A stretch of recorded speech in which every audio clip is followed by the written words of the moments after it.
d'Afrique du Sud. On s'en souvient comme si c'était hier. Tu sais, Madiba, les usagers du métro étaient loin de penser que les 400 jeunes au visage ciré de noir, en fin septembre 84, allaient prendre d'assaut l'ambassade raciste d'Afrique du Sud. Ce jour-là, notre combat anti-apartheid commence pour nous, jeunes communistes de vie juive. À cette époque, peu de gens te connaissent. Et pourtant, tu es le plus vieux prisonnier politique du monde. Déjà 20 ans que tu croupis dans les geôles de l'apartheid, ce système qui fait d'un noir un sous-homme sans droit, exploitable jusqu'à la mort dans les mines d'or et de diamants pour les plus gros profits du capital.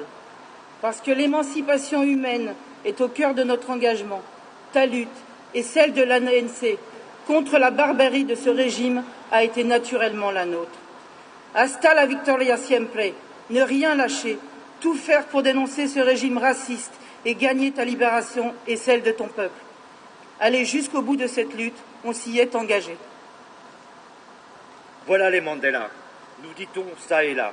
Lorsque on bombe ton visage sur les murs, on tracte, on manifeste avec 60 000 jeunes à Beaubourg, on porte des badges à ton effigie, on organise des festivals, des tournois de foot pour le boycott économique de l'apartheid. Et parfois même, on se fait embarquer au commissariat. Rien ne nous arrête contre l'apartheid. Tout le monde est là. Quand Pierre-André Albertini, jeune coopérant français, est arrêté et condamné à 4 ans de prison par le gouvernement raciste de Pretoria, la nouvelle se répand chez les jeunes communistes. À l'ambassade, une fois de plus, est mise en sac. La lutte continue. On fait voter devant les lycées, dans les quartiers, dans les villages, les facultés. Près de 600 000 jeunes répondent à l'appel lancé par l'ANC, rompez toute relation avec l'apartheid. Un matin de mars 88, la nouvelle tombe. Dulcie September, représentante de l'ANC en France, ton ami, notre camarade de lutte, est assassinée. De rage, nous nous invitons devant les appartements de l'ambassadeur et nous recouvrons la façade couleur rouge sang. À cette époque, nombreux sont ceux qui veulent nous faire taire. La cohabitation permet aux voltigeurs et aux CRS de nous pourchasser. Mais rien n'y fait. La mobilisation s'amplifie et la lutte paye.